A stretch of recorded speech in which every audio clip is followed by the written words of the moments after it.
2025 թվականը լավագույնն է եղել Հայաստանի համար զբոսաշրջային այցերի առումով։ Մեր երկիր տարվա ընթացքում այցելել է 2 միլիոնից ավելի զբոսաշրջիկ։ Արդյոք տարին լավագույնն էր զբոսավարների համար։ Այս մասին կզրուցենք պրոֆեսիոնալ զբոսավարների հայկական ասոցիացիայի նախագահ Յաշա Սոլոմոնյանի հետ։ Բարև ձեզ։ Բարև ձեզ։ Ինչպիսին էր 2025 թվականը զբոսավարների համար։ Ընդհանուր առմամբ համաձայն պաշտոնական տվյալների զբոսաշրջային այցելությունների թվով մենք արդեն մի քանի տարի է գերազանցել ենք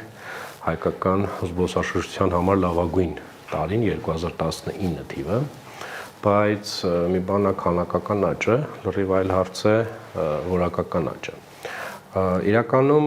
դեռևս համավարակի ընթացքում, այսինքն 20 թվականին արդեն իսկ միջազգային տարբեր կառույցներ խոսում էին զբոսաշրջության տրամաբանության առհասարակ փոփոխության մասին, այդ թվում, որ հետկովիդյան շրջանում բավական կրճատվելու է այսպես կոչված կազմակերպված զբոսաշրջությունը։ Դրան գումարվում են տարբեր տեխնոլոգիաների զարգացումները, արհեստական բանականությունը, օնլայն туриզմի աճն է գնալով զարգանում եւ դրանով պայմանավորված Հայաստանը ցավոք անմասն չի մնում այս թեմայով եւ օրինակ 20 թվականից հետո Հայաստանը նույնպես բավական կրճատվեց կազմակերպված զբոսաշրջության թվերը։ Իսկ զբոսավարները հիմնականում զբաղված են հենց կազմակերպված զբոսաշրջության ոլորտում, քանի որ անհատ զբոսաշրջիկները կամ այլ կերպ ասած բյուջետային զբոսաշրջիկները շատ քիչ, չի ասի առհասարակ, բայց բավական հազվադեպ են օգտվում զբոսավարի թանկարժեք ծառայություններից, այսինքն են մարդիկ, ովքեր այսպես ասած backpacker են, վերցրել են իրենց ուսապարկը եւ չգիտեմ ինչ որ էժան ավիաուղիով ժամանել Հայաստան, բնականաբար իրենք կրճատում են ցանկացած ծախս, այդ թվում զբոսավարին։ Համաձայն մեր գործընկեր կազմակերպությունների, ինչպես նաև գործընկեր զբոսավարների մտքերի 25 թվականին վերջապես որակական առումով կարելի ասել եկանք հասանք 19-ի մակարդակին, այսինքն թե տուրօպերատորների, այսպես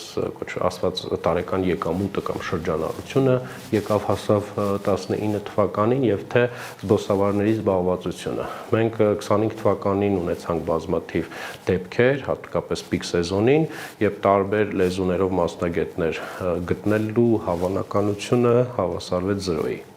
Սա իրականում այո կարելի է արդեն իսկ զուգահեռներ տանել 2019 թվականի հետ վերջին անգամ այդպիսի իրավիճակ ունեցել էինք այդ թվին։ Իհարկե մյուս կողմից էլ խնդիրը մեզ մոտ զբոսաշրջության սեզոնայնությունն է։ Այսինքն մենք ունենում ենք օրինակ դեպքեր նույն մայիս ամսին, օրինակ գերմանախոս շուկայում անհնար է գտնել ազատ մասնագետ զբոսավար, բայց դրան հակառակ ամառային սեզոնին բոլորը պարապ են։ Այսինքն այսպես պիկեր ենք ունենում, երբ կա մի կողմից, երբ մի կողմից բոլորը զբաղված են եւ չկա կարիք ու չկա մասնագետ եւ գալիս է մի հատ այսպիսի շրջան, երբ հակառակը լիքը մասնագետներ ազատ են եւ մենք չունենք բավարար թվով խմբեր դրա համար։ Իսկ այստեղ մի քիչ այս դիվերսիֆիկացիայի, սեզոնայնության հարթեցման խնդիրների, այսպես թե այնպես զբաղվում ենք։ Իսկ ձմեռային Հայաստանը ինչու գրավիչ չէ զբոսաշրջիկների համար։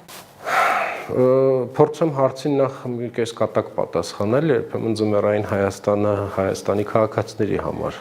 գրավիչ չէ, մասնավորապես այն իրավիճակին, ինչին բախվում են այսօր նույն Երևան քաղաքի բնակիչները, մեր սառած մայթերի եւ բազմաթիվ կոտրվածքների տեսքով, բայց այսպես նեգատիվից անցնելով ավելի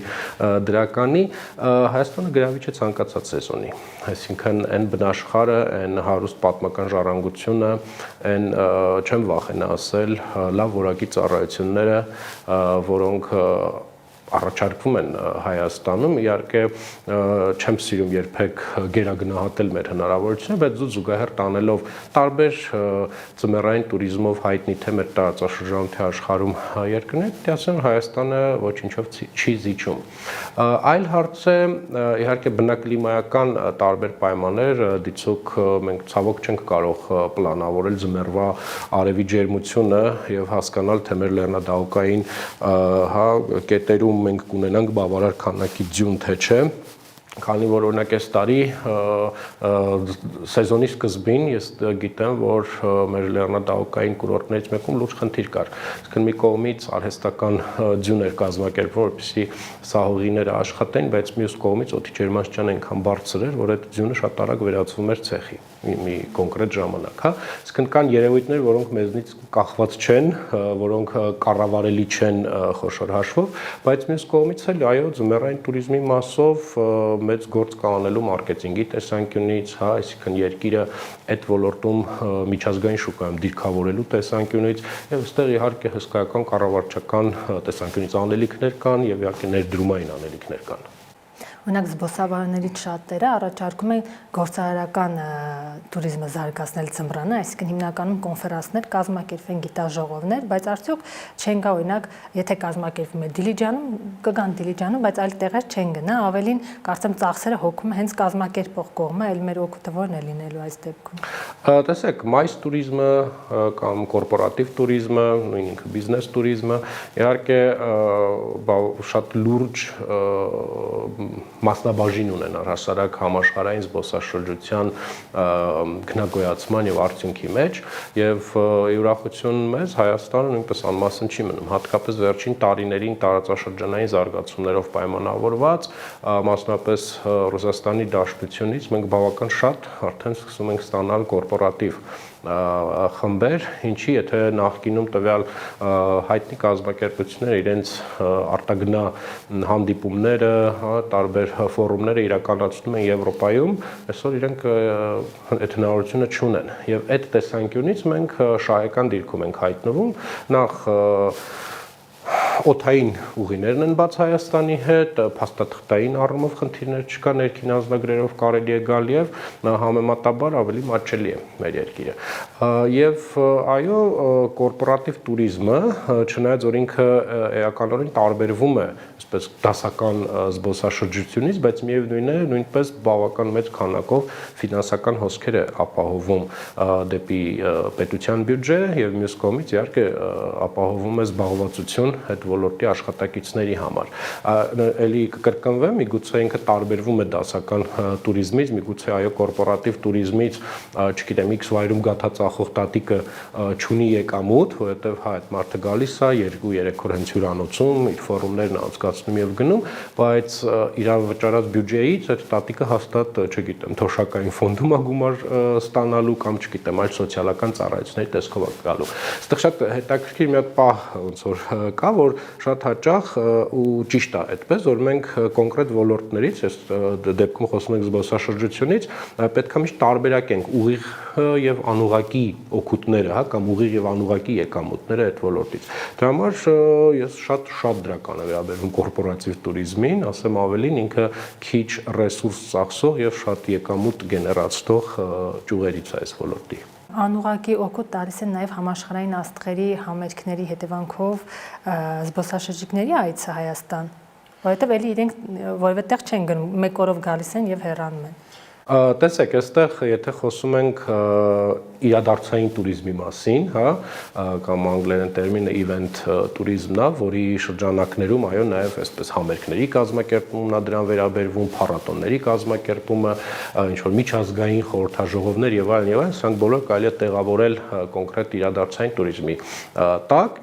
սա նույնպես շատ կարեւոր ճյուղ է ցանկացած պետության համար, որովհետեւ տեսեք, շատ կարեւոր է ֆիքսել, որ զբոսաշրջությունը բացի տնտեսական ճյուղ լինելուց ինքը սովորական բիզնես ոլորտ է, այսպես ասած։ Ես միշտ չեմ սիրում, երբ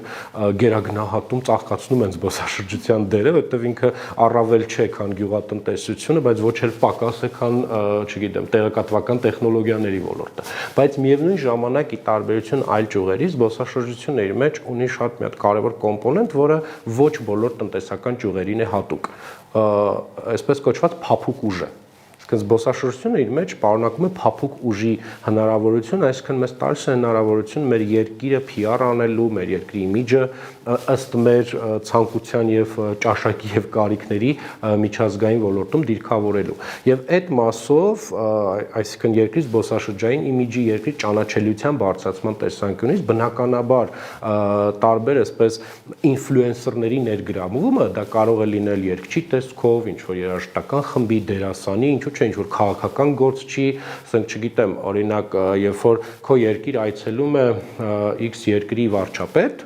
չգիտեմ, օրինակ, երբ տարիներ առաջ Անգելա Մերկելը առաջին անգամ, պատմության մեջ Գերմանիայի կանցլեր էր ժամանում տարածաշրջան, այդ թվում Հայաստան, ապա ամբողջ գերմանական մեդիան սևեռվել էր Հայաստանի Հանրապետության վրա։ Եվ սա քայլ էր, չեմ ասում դա հատուկ էր կազմակերպված, բայց զուտ օրինակի վրա եմ փորձում բացատրել, որ այս քայլի արդյունքում, օրինակ տևական ժամանակ Հայաստանի անունը հնչում էր տարատեսակ գերմանական ԶԼՄ-ներում, որը եթե մենք որոշեինք մեր զբոսաշրջության բյուջեով կազմակերպել, միլիարդներ պիտի ծախսեինք, որպեսզի այդքան գերմանական պարբերականներ խոսեին Հայաստանի անվան մասին։ Իհարկե խոսում էին այլ կոնտեքստով, քաղաքական կոնտեքստով եւ այլն, բայց այդտեղ էականը, որ քո երկրի անունը հնչում է, որ միջին վիճակագրական գերմանացին, ով անգամ աշխարհագրության դասից չի անցել, որ այսպիսի անունով երկիր կա աշխարհում, եկել հոպ ինքը կարդում է, իր մոտ այդ անունը դառնում է արդեն ավելի ճանաչելի եւ վաղ մյուսօր, երբ որ ինչ-որ տուրիստական ամսագրում կամ փաթեթում հանդիպում այդ անվանը, իր համար դա արդեն այլևս տարօրինակ կամ ինչ-որ անծանոթ անուն չի, այլ ավելի արդեն հետաքրքրված է լինում։ Նույն կերպ համաշխարհային աստղերի այցերը, դեռ պատկերացեք կան երկիչներ, ովքեր միլիոնավոր հետևորդներ ունեն ամբողջ աշխարհում, եւ եթե օրինակի համար զբոսաշրջային մեր բյուջեով մենք նախատեսենք տարատեսակ մարքեթինգային ծրագրեր, գովազդային ծրագրեր, որպեսզի հասնենք այդ 1 միլիոն օրինակ թիրախին, դա ահռելի գումարների հետ է կապված, իսկ այս դեպքում դու ընդհանրապես ներդրում ես անում, ասեմ ավելին, երբեմն ներդրում էլ չի, երբեմն կարա լինի, որ համերգից օգուտով էլ դուրս գաս, այսինքն վաճառված տոմսերի եւ այլն առումով դու օգուտով դուրս գաս, բայց անգամ եթե X ներդրում է արվում, ապա դա անհամեմատ ավելի մեծ մարքեթինգային տեսանկյունից արդյունք է ապահովում, քան եթե ուղիղ մարքեթինգային ծախսեր արվեին։ Տարիներ առաջ շատ էին կազմակերպվում փառատոններ, տոլմայի, խորովածի եւ այլն։ Մի քիչ նվազել են, բայց դրանք նպաստում էին, որ զբոսաշրջիկները շատ գան Հայաստան։ Իրականում փառատոնային կյանքը վերջին տարիներին պիտի ասեմ շատ ավելի է ակտիվացել, քան մենք ունենք նախկինում, մի քիչ տրանսֆորմացվել են, որոշ փառատոններ աճել են, զարգացել են, որոշները այլևս չեն գործում, դա էլ է նորմալ process, այսինքն պրոդուկտ է, իջացնում ես շուկա, 1, 2, 3 տարի, պիլոտային ծրագրեր են արվում եւ եթե աշխատում է, շարունակվում է, եթե չէ, դա էլ է նորմալ, որ ինչ որ փառատոներ եկան ու անցան, չգիտեմ, տարատեսակ կենթանիներ խուզելու փառատոն կար, ես չգիտեմ հիմա կա այդ փառատոնը թե չէ, բացասական չեմ վերաբերում, զուտ հիշեցի այսպես յուրօրինակ փառատոններից մեկը այս պահին, նորմալ է, ինքը կարա աշխատի, կարա չաշխատի, բայց հատկապես վերջին տարիներին մենք ունենք բավական խոշոր փառատոններ, որոնք տարիների ընթացքում կայացան եւ այսօր իրանք արդեն շատ լուրջ զբոսաշրջային պրոդուկտի են վերածվել Հայաստանի համար։ Հարկ է նշել, երևի ամենահայտնի փառատոնը այդ Երևանի գինու օրերն են, որը միանշանակ տարածաշրջանային մակարդակի այսօր զբոսաշրջային բրենդ եւ պրոդուկտի է վերածվել ի շնորհիվ մեր հրաշալի գործընկերների տարիներ տևող համառ աշխատանքի, եւ նմանատիպ լիքը այլ փառատոններ են։ Այսօր պիտի նշեմ, որ մեր շատ գործընկերներ արտերկրում իրենց խմբերի այցերը Հայաստան պլանավորելիս շատ հաճախ սկսել են մեզնից պահանջել Հայաստանի փառատոնային օրացույցը։ Այսինքն որպեսզի կարողանան այդ տարատեսակ հետաքրքիր միջոցառումներ արդեն իսկ ներառել իրենց ծրագրերում։ Դա խոսում է նրա մասին, որ այո, իրադարձային туриզմը այս դեպքում առհասարակ աշխարհում ինքը բավական թափ է առնում։ Եվ մենք այո, պիտի գնանք նաև այդ ուղղությամբ, չի կարելի մնալ լուսանցքի ծեսկով ու հետո տարիներ անց բողոքել, որ վայ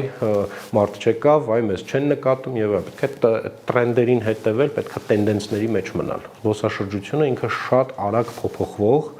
եւ շատ տրենդային ոլորտ է, ինչպես նորաձևությունը, եւ եթե դու մատդ այդ զարկերակին չպահես, ապա ինչ որ բայ դուրս ես մնալու այդ ոլորտից։ Շատերը մեծ հույսեր են կապում Հիսուս Քրիստոսի արձանի տեղադրման հետ, նշելով, որ բազմահազար զբոսաշրջիկների կբերի Հայաստան, ինչ կարծիքի եք։ Ես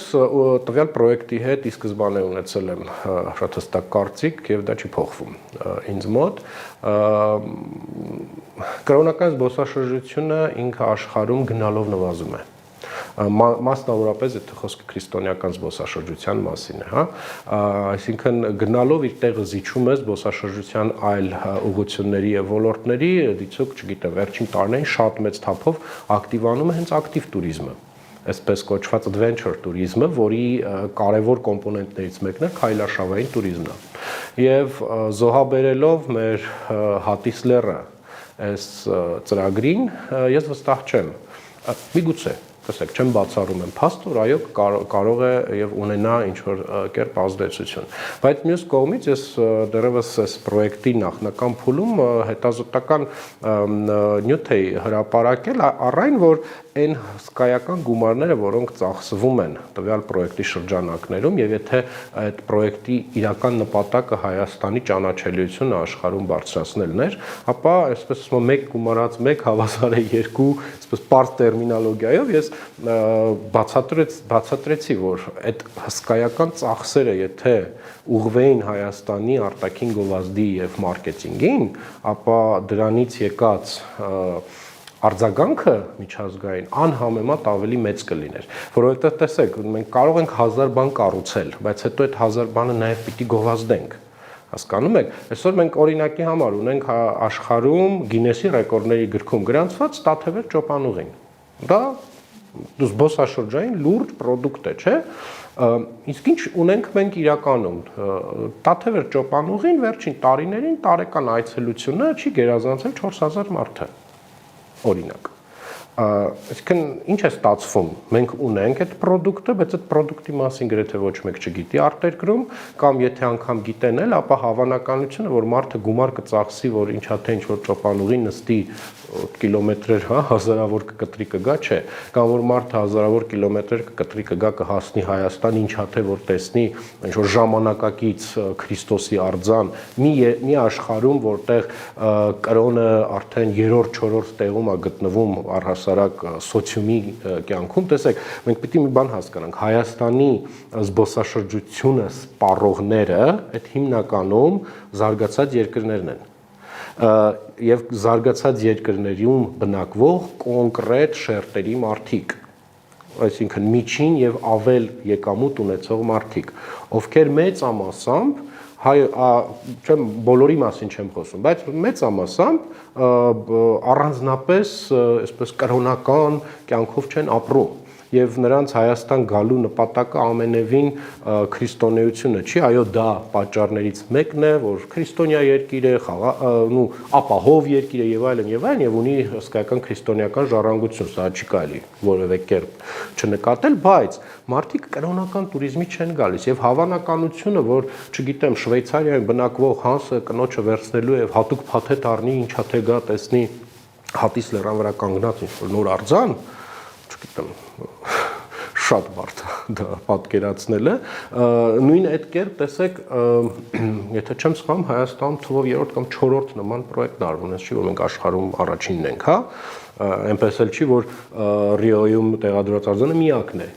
էլի կան, եթե չեմ սխալվում, այս պահին ամենաբարձրը կամ Իտալիայում կամ Լեհաստանում է գտնվում, հա, էլի Քրիստոսի արձան։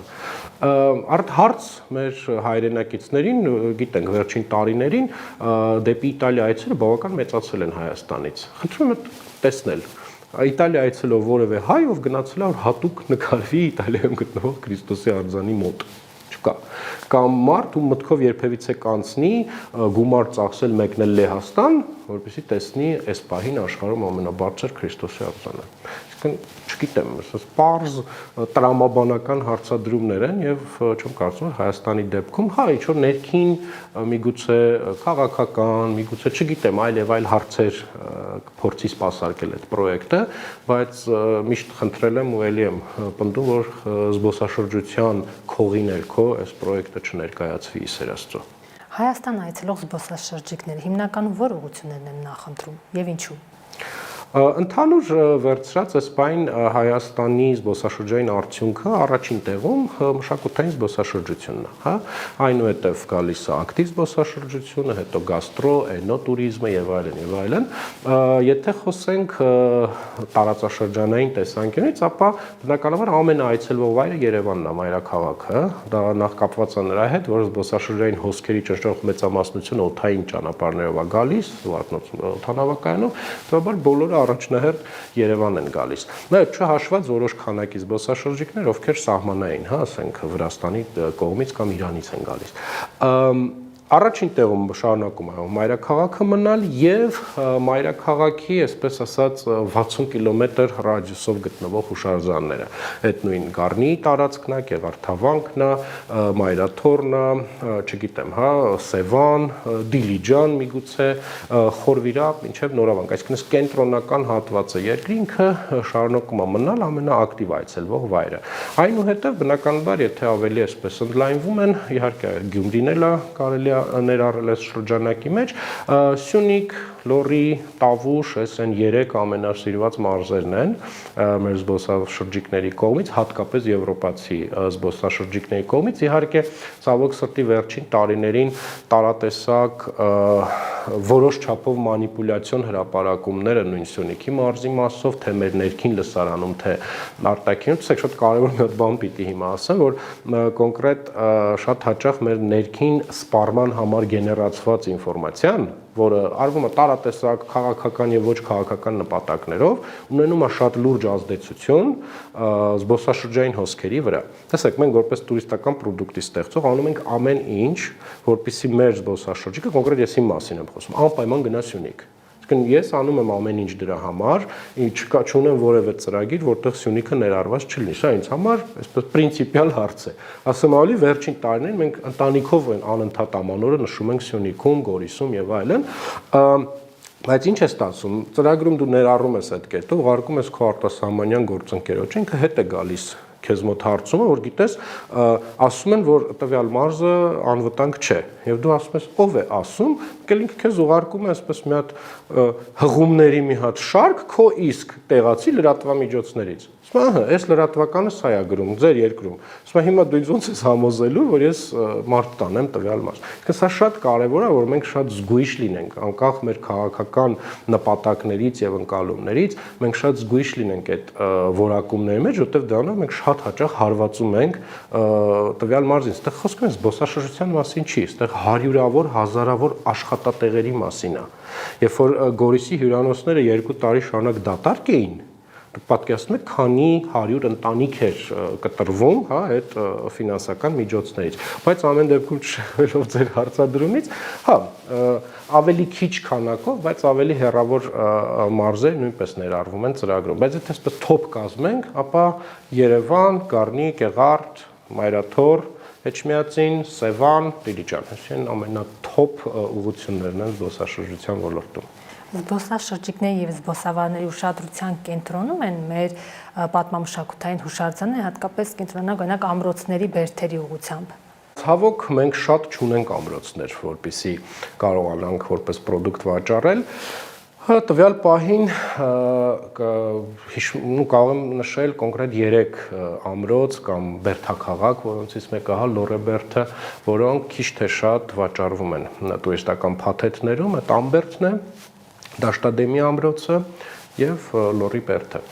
Ցավոք Ամբերդի հետ կապված մենք շատ վաղուց ունենք խնդիր ճանապարհները, Ամբերդ հասնելը վերջին տարիներին հատկապես վերածվել է լուրջ քվեսթի եւ շատ տուրիստական ուղղակի հանել են Ամբերդը իրանց ծրագրերից, որովհետեւ մեքենան է վնասվում այդ ճանապարհներին եւ այդ ճանապարհը, որ կարելի է անցնել 40 րոպե մաքսիմում, անցնում ես ժամուկես 2 ժամում, մի խոսքով ինքը դարձել է այլևս անհրապույր, ցավոք սրտի, զբոսաշրջության համար։ Հիմա կարծեմ պետք է վերականգնեն, թե սկսել են Ամբերդ ամրոցի վերականգնում արդեն կարծեմ 2-րդ տարին է ընթացքի մեջ է, բայց այդտեղ խոսքը բուն ամրոցի մասին չի։ Մենք կարող ենք այնտեղ շքեղ ամրոց կառուցել, վերակառուցել, վերանորոգել, բայց եթե մենք չունենք դեպի այդ ամրոց տանող նորմալ ենթակառուցվածք, տվյալ դեպքում ճանապարհ, ապա ցավոք սրտի ինքը էլի չի աշխատի։ Դրա հակառակ Դաշտադեմի ամրոցը այսօր շատ շահեկան դիրքում է հայտնվել, որտեղ ունենք հրաշալի լավ ճանապարհներ եւ ամրոցը վերջերս կրկին վերականգնվել է massամբ, պեղումներ են արվել եւ ինքը շատ շքեղ այսօր արդեն դիրք ունի զբոսաշրջության համար, դա Լորիբերթը նույնպես էլի ամրակայման աշխատանքներ են հիմա կատարվում, հրաշալի լավ ճանապարհ կա։ Ցավոք ամրոցների մասով էս 3-ն է հիմնական այցելավայրը, չնայած մենք ունենք Հայաստանում շատ այլ ամրոցներ, նույն Մարսպետոնու ամրոցը, ասենք, Վեդից ոչ շատ հեռու, Տավուշի մարզում ունենք, Խոսրովի արգելոցում, ուղղակի այստեղ արդեն մի քիչ հասանելիության խնդիր կա, նույն չգիտեմ, Կաքավաբերդ հասնելու համար կամ պետք է օգտվել ամենագնացներից, կամ որ շատ հաճախ արվում է միայն քայլարշավային туриզմի շրջանակներ մենք այցելում, իսկ դա այդքան շատ չի, հա, դրա համար այս top 3-ը առանձնացրեցի։ Շատ երկրներ իրենց ունեցածը կամ այսպես ասենք մշակութային ժառանգությունը շատ գեղեցիկ ճոխ փաթեթավորմամբ են ներկայացնում, բայց մենք այդքան էլ չէ, օրինակ Զորաց քարերի հետ կապված դեռևս չգիտեմ քան տարի է եւ հնագետները եւ աստղագետները վիճում են միմյանց հետ, արդյոք չենք կարող դա մի քիչ էլ ճոխ փաթեթավորմամբ ներկայացնել, քանի դեռ վեճեր շարունակում են գիտական առումով։ Ու Զորաց քարերը կամ նույն քարահունջը, հա, նայած որ տեսանկյունից ենք հարցին վերաբերվում, ինքը բավական հետաքրքիր product է, բայց նաև շատ այսպես միևնույն ժամանակ խնդրահարույց։ Այսինքն զուտ եթե այդ գիտական քաշքշուկների եւ վեճերի մեջ ենք մտնում, բայց ասեմ նույն Stonehenge-ը նույն պատմության մեջով է անցնում։ Պատմաբանները Stonehenge-ի մասով այլ կարծիք ունեն, հա, իզոթերիկներն ու աստղագետները այլ կարծիք ունեն, ու սա շատ նորմալ է եւ նմանատիպ հուշարձաններ աշխարհում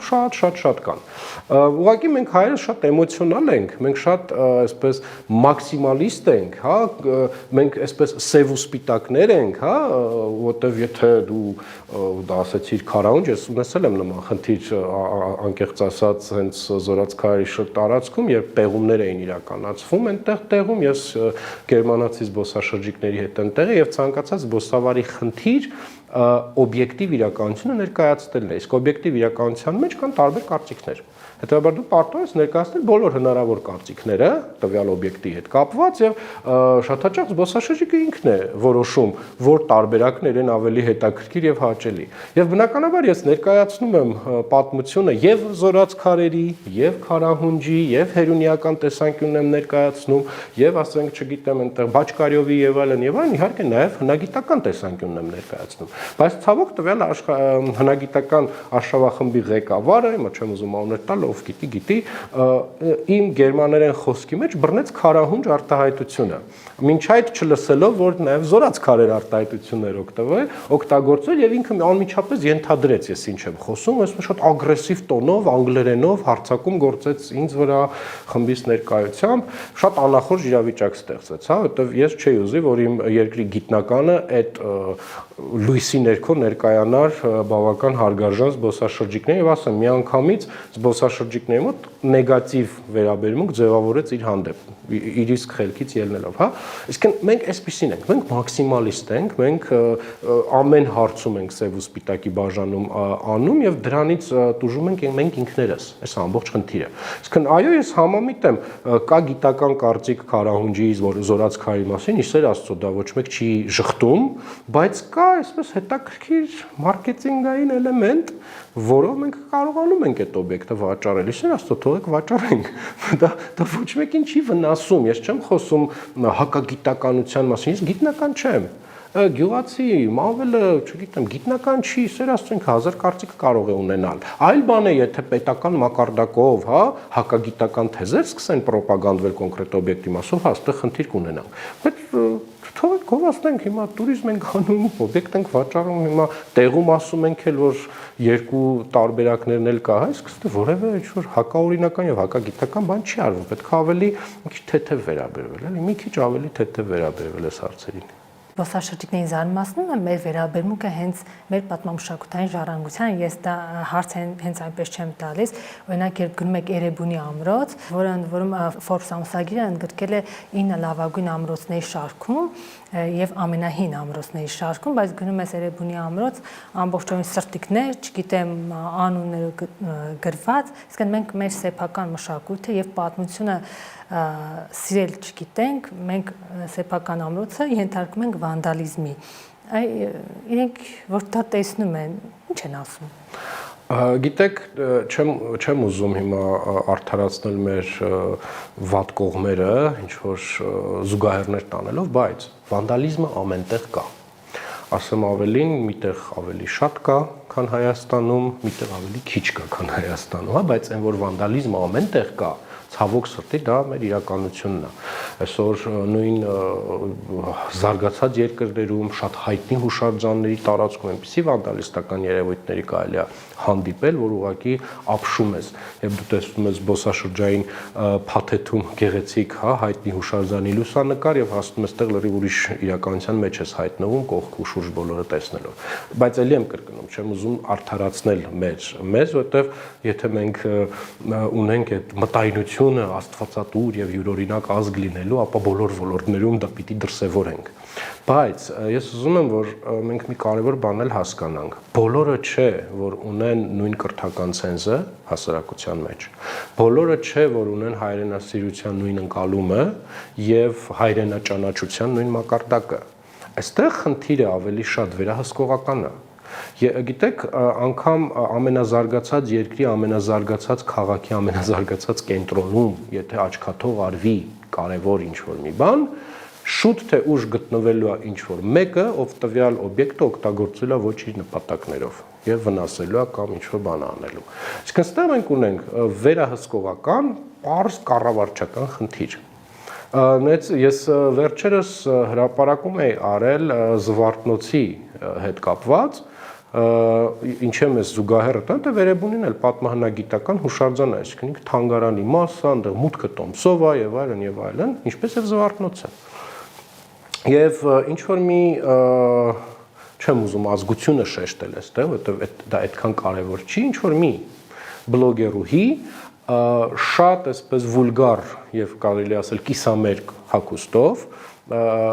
ռիլա նկարում Զվարթնոցում եւ այդ ընթացքում հենվում է Զվարթնոցի պատմական պատին եւ քարերը պոկում է։ Պատահաբար չեմ ասում մտածված, բայց նախորդ տարի ես գտնվում էի Ակրոպոլիսում, Աթենքում։ Այն մակարդակի ուշադրություն, որ աշխատակիցներն էին, ամեն մետրի վրա մարդ էր կանգնած Ակրոպոլիսում եւ մեր աչքի առաջ մեկ զբոսաշրջուհու ուղակի վտարեցին տարածքից իր գրեհիկ եւ վուլգար հագուկապի պատճառով Ակրոպոլիս անտիկ հուշարձան, որը որևէ կրոնական նշանակություն չունի, բայց աշխատակիցները տեղում դեմը դուրս եկան, որտեղ ռիլեր նկարում, հետաքրքրական TikTok էր ապարում։ Իրան տեղում ուսերից բռնեցին, դուրս հանեցին Ակրոպոլի տարածքից։ Հայաստանում անգամ ամենահայտնի վանք, ես ձեզ կարող եմ ցանկացած բայտ անել ցույց տալ, թե ինչ հագուկապով մարդիկ կարան մտնեն, թե տեղացի եւ թե զբոսաշրջիկներ։ Իսկ սա պարզ վերահսկողական խնդիր է։ Ես չգիտեմ, նույն վանքերից մեր մեկում այս տարվա ընթացքում կոնկրետ զբոսաշրջիկների, ովքեր անհասկանալի փողերով նվագում էին վանքի ներսում, ինչ որ հեթանոսական ծես էին անում, ես անձամբ եմ միջամտել, քաշքշուկ է տեղի ունեցել, դուրս եմ հրավիրել, բայց ես ինչի դա պիտի անեմ։ Այսինքն ես թողնեմ իմ գործը որպես զբոսավար, հա, խմբիս կներեք գնամ ինչ որ անբարոյականների դուրս հրավիրեմ հուշարձանի տասից։ Դա պիտի լինի հստակ վճարովի աշխատանք կամ չգիտեմ հստակ ինչ որ օրգաններին տրվի հանձնարարական եւ այդ ամեն ինչը վերահսկեն։ Եվ տեսեք, նորից վերադառնալով թեմային Էրեբունի ամրոցի, Զվարթնոցի, մենք խոսում ենք երկու փակ գոտիների մասին, որտեղ մուտքը տոմսով է եւ ըստ էության պիտի լինի վերահսկողություն։ Եթե այդտեղ չկա վերահսկողություն, ապա մենք ինչ ակնկալենք այն մյուս հուշարձաններից, որտեղ մուտքն ազատ է, 24/7 բաց է, ասենք ով է դա վերահսկելու։ Ասենք գիշեր ցերեկ կգան, ինչ ասես, կգրենել, կխզբզենել, դա կանի թե տեղացին, թե ասենք, չգիտեմ, ոչ բարեկամ այցելուն եւ այլն, էսա։ Իսկն առանց վերահսկողության լուծում չենք կարող մենք ունենալ։ Եվ շատ խիստ ուղղանքներով։ զբոսավարները հաճախ են բարձրաձայնում աղբի եւ հասարակական զուգարանների խնդիրը, դա շարունակում է արդիական մնալ։ Ցավոք այո, գիտեք,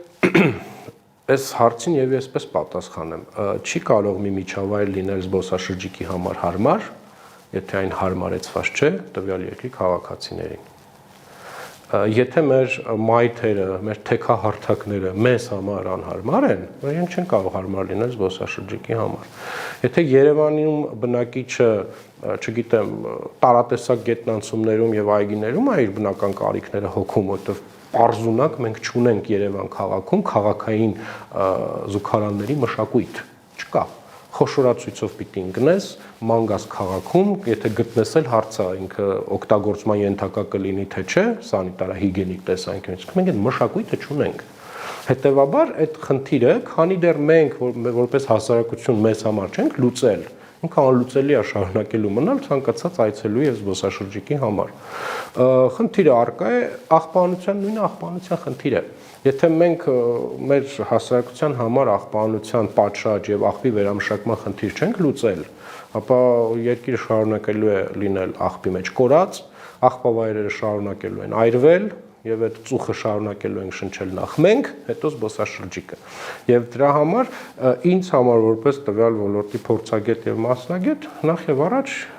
դրանից զատ ես այս երկրի քաղաքացի եմ։ Եվ եթե ինձ համար այս ամեն ինչը խնդիր է, ապա տասնապատիկ խնդիրը դա զբոսաշրջիկի համար։ Իհարկե մենք փորձում ենք մեր աշխատանքի շրջանակներում մարդկանց ուշադրությունը շեղել, այսպես ճանապարհը այնպես պլանավորել, որ գոնե, չգիտեմ, ինչ որ սրճարանի հետ լավ հարաբերություններ ձեռք բերել, որ հյուրերին ներս թողնեն, որ օգտվեն զուգարաններից, հա, բայց ինչքան։ Եվ ոչ միշտ է դա հնարավոր, որովհետև երբեմն, հա, ասենք Երևան քաղաքում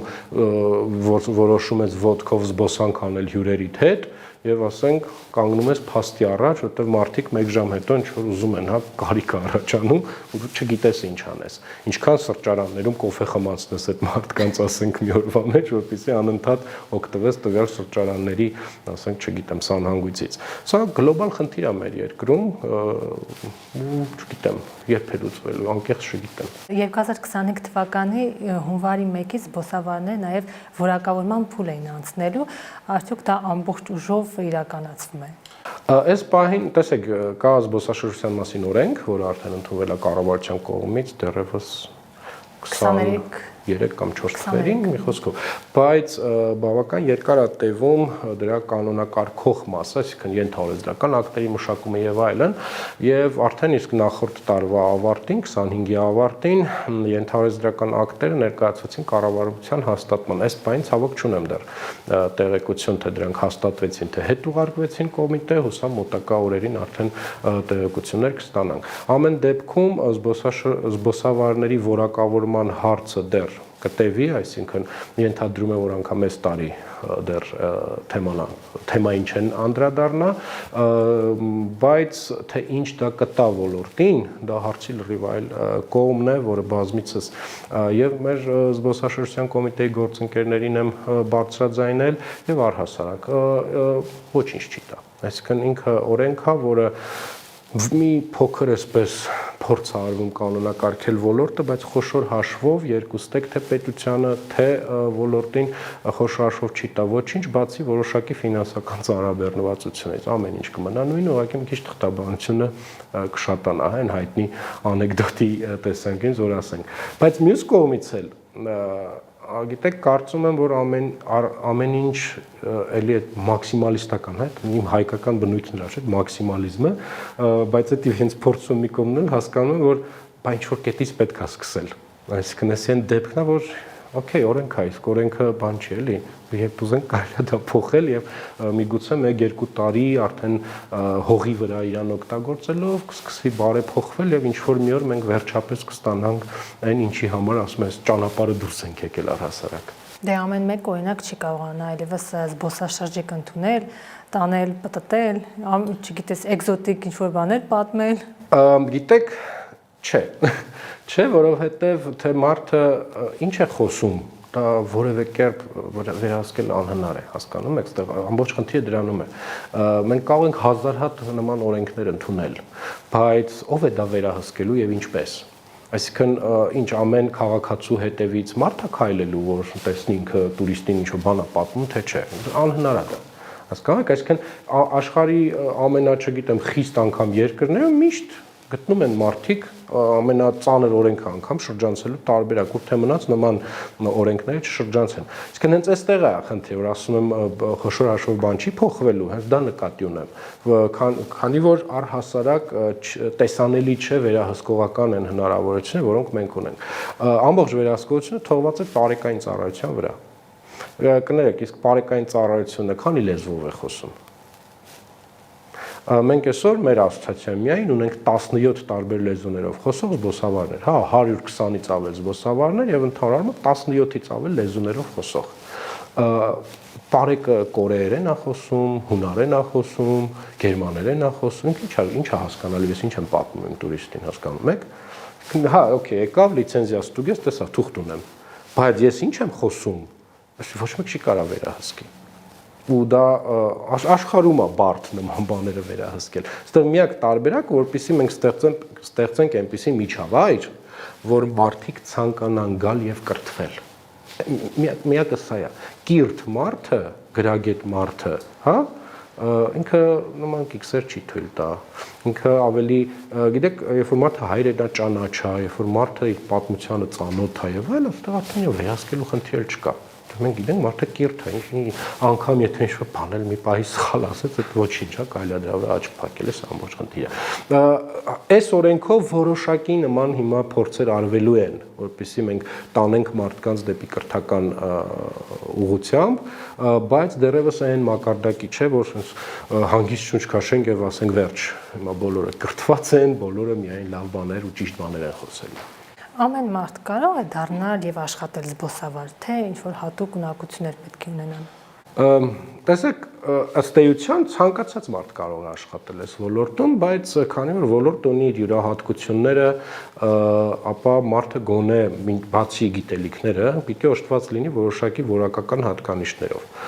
Նախ մարդը, ով որ շփվող չի, հա, ով ներփակ է, այսպես ասած, ինտրովերտ է, հավանականություն որ ինքը կարողանա դառնալ զբոսավար մի քիչ է, որովհետև պատկերացեք դու առավոտից երեկո 30, 40, 50 մարդու հետ անընդհատ շփման մեջ ես։ Եթե մարդը չունի արագ կողմնորոշման կարողություն, կրիտիկական, հա, այսպես իրավիճակներում ելքեր փնտրող չի, կազմակերպիչ չի, լիդեր չի եւ այլն։ Այսինքն սրանք որակներ են, որ եթե մարդը չունի, դա որևէ տեղ չեն կարող իրեն սովորացնել։ Կամ մենք այսպես կատակով հաճախ ասում ենք, թե մարդը չունի գտածակ,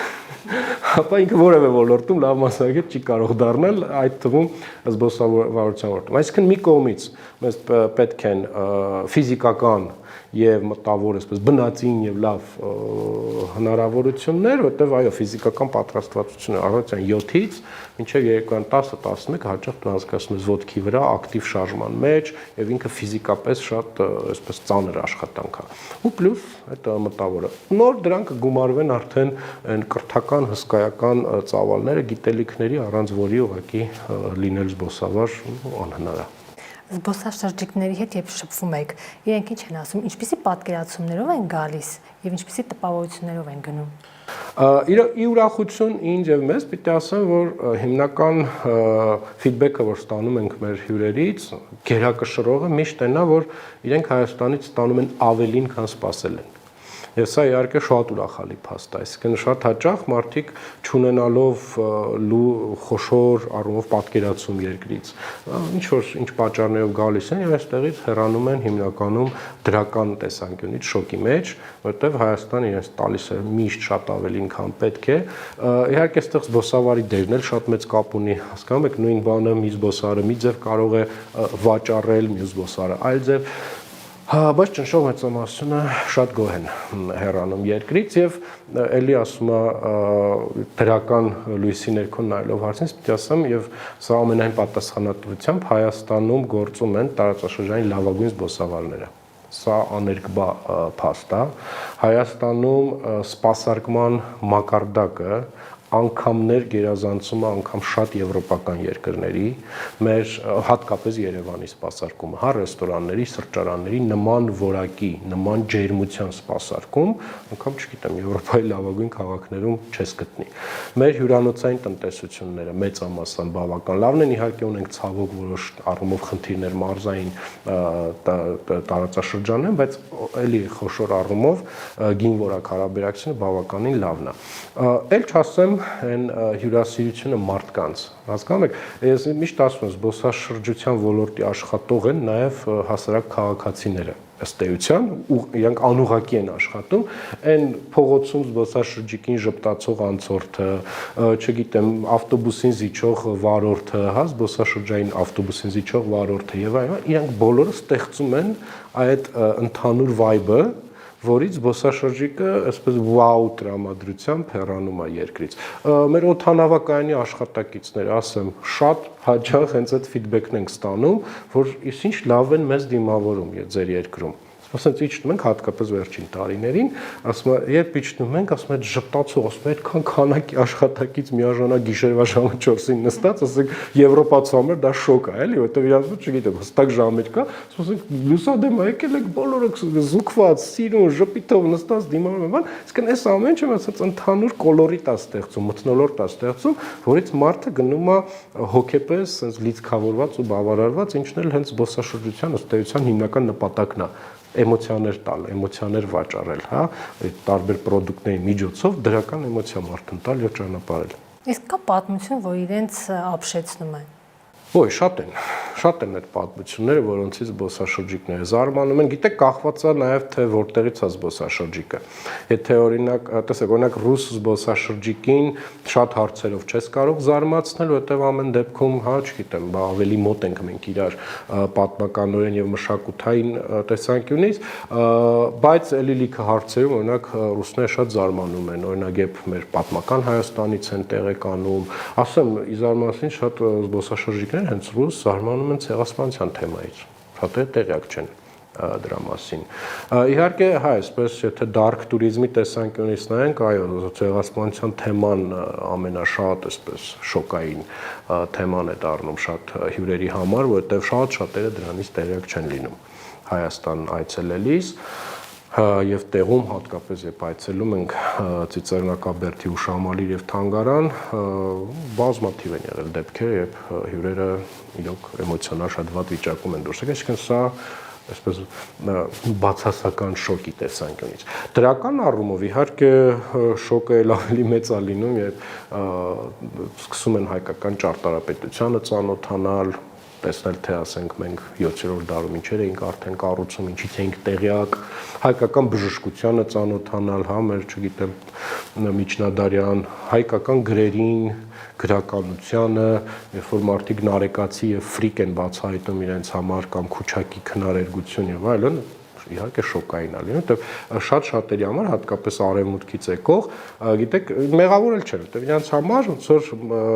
քաղաքակրթության բնորանը Հունաստանն է, չէ՞, արևմտյան քաղաքակրթության բնորանը, եւ իրենք ոնց որ Հունաստանից են կողմ, բան չգիտեն, չեն տեսնում։ Ու եկել հոп գալիս են ու տեսնում են, որ այստեղ կա համաժամանակյա զարգացած քաղաքակրթություն, որը հույներից ոչինչով հետ չի եւ ավելին, շատ ավելի մոտ է քան այսօրվա միջի վիճակագրական եվրոպացին, եւ դա իհարկե ինձ համար մեծագույն բացահայտում է լինում։ Իսկ դուք ինչից եք գոհ, ինչից դժգոհ։ Գիտեք, դժգոհելու պատճառները շատ են եւ ամեն ինչից կարելի է դժգոհել անկեղծորեն։ Եթե ցանկություն կա դժգոհելու, անգամ ամենալավ բանի մեջ ինչ որ բան տատական ասած ձվի մեջ էլ մաս կարելի է, չէ՞, գտնել։ Բայց ես փորձում եմ մաքսիմալ օբյեկտիվ լինել եւ լավատես մնալ, որովհետեւ զբոսաշրջության ոլորտ ինքը լավատեսական ոլորտ է։ Հաճախ լինում են դեպքեր, թե ընկերների շրջապատում ինչ որ իրավիճակում դու փորձում ես լավատեսական հանդես գալ, ինչ որ քննադատական են մոտենում, բայց գիտեք 16 տարի աշխատելով այս ոլորտում ինչ որ ձև նաև փոփոխության ես ենթարկում եւ դառնում ես այդ ոլորտի կրող, իսկ զբոսաշրջությունը ինքը լավատեսական ոլորտ է։ Զբոսաշրջությունը այն ոլորտն է, որտեղ մարդիկ ելքեր են փնտրում։ Ցանկացած միջին վիճակագրական զբոսաշրջության աշխատող մենք ելքեր փնտրող ենք։ որտեղ այդպեսին է մեր աշխատանքը։ Դրա համար մենք ավելի շատ փորձում ենք դրական բաներ տեսնել, լավ բաներ գտնել եւ ավելի քիչ դժգոհել։ Ինչ խոսք, դժգոհելու բաներ շատ ունենք մեր երկրում, բայց որոնք ուղիղ եւ անուղղակի ձևով բացասաբար ազդում են այս ոլորտի վրա, եւ որպես այս ոլորտի մոլի երկրպագու եւ ոլորտի հնաբնակներից ինձ համար շատ ցավալի է, երբ որ ես տեսնում եմ, թե մենք մեր գործընկերները ինչ տիտանական աշխատանք են տանում Հայաստանի դիրքերը այս ասպարեզում, հա, միջազգային ասպարեզում ամրապնդելու համար եւ պետության կողմից օրինակ ինչ որ մի հատ սխալ որոշում դրա վրա բացասաբար ազդում, նույն չգիտեմ, օրենսդրական, այսպես կոչված բարեփոխումներ, հարկային, այսպես էլի կոչված բարեփոխումներ, որոնք էականորեն վատ անդրադարձ են ունենում մեր ոլորտի զարգացման վրա։ Այո, սա արդեն իհարկե դժգոհելու առիթ է։ Իսկ ինչ վերաբերվում է գոհունակությանը,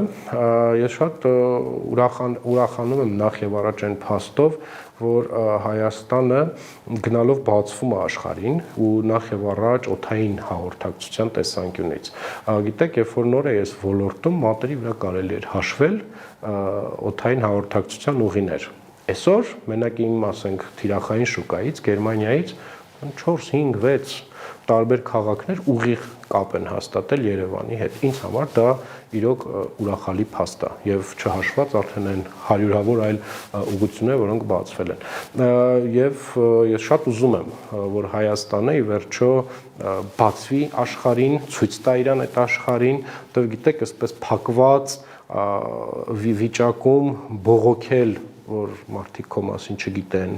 քո խնդիրներով չեն հետաքրքրվում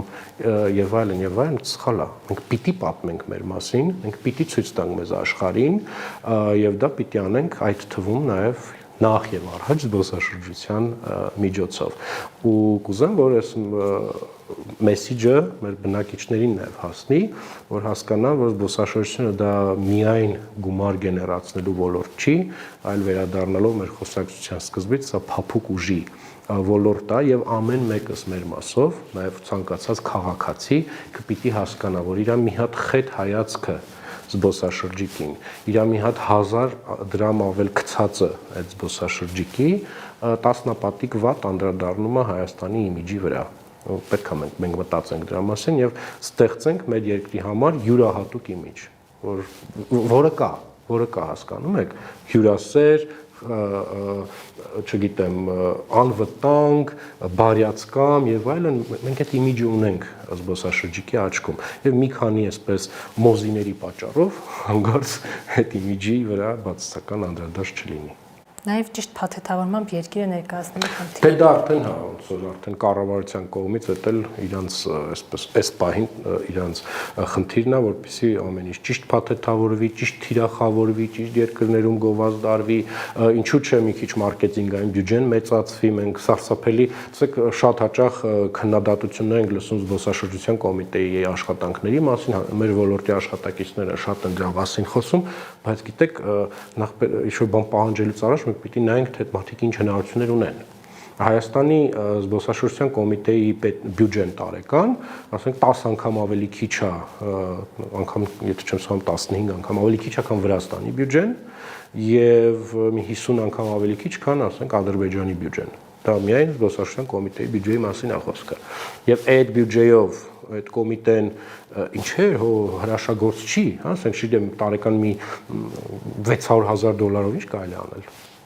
Մի ամբողջ երկիր ոնց էս ներկայացնելու էլի երկրում այդ $600,000-ով ես հիմա ասենց տեսական թիվ վերցեցի էլի մաքսիմում մի 5 հատ լուրջ պարբերականում հոդված պատվիրես վերջ բա մնացած է էլի Այսինքն պետք է ունենանք կառավարման պլան Պետք է ունենանք կառավարման պլան, պետք է ունենանք հստակ հայեցակարգ, նու ամեն դեպքում տարվա վերջին զբոսաշրջության ռազմավարությունը հաստատվեց կառավարության կողմից, իհարկե այնտեղ թվեր բաներ տենց խոշոր հաշվով չենք տեսնում, բայց բյուջեն պետք է մեծացվի։ Զբոսաշրջության վրա ծախսվող բյուջեն պետության կողմից պիտի մեծացվի։ Մենք ունեցել ենք ընդհանուր մեկ ռեկորդային տարի, եթե չեմ սխալվում 21 կամ 22 թվի բյուջեն էր, որ $1 միլիոն էր, եթե չեմ սխալվում, հասնում, դա եղել է միակ տարին մեր ամբողջ անկախության պատմության մեջ, երբ մեր բյուջեն իրոք այդքան փող է եղել կոմիտեի, բայց դա էդ էլ փող չի։ $1 միլիոն է այսօրվա աշխարհում զբոսաշրջության մարքեթինգի տեսանկյունից ինքը ոչ մի բան է։ Այսինքն մենք պիտի կառավարությունը հասկանա, որ զբոսաշրջության ոլորտում արված դոտացիաներ են, չգիտեմ, հա ֆինանսավորումներ են եւ այլն, սրանք նաեւ որոշակիորեն իրենց վրա են քաշում ԱԳՆ-ի որոշակի գործունեություն, հա, էլի այդ փափուկ ուժի տեսանկյունից եւ այս ոլորտին պետք է մաքսիմալ այլի շատ ուշադրություն դարձվի։ Շնորհակալություն։ Ես եմ շնորհակալ։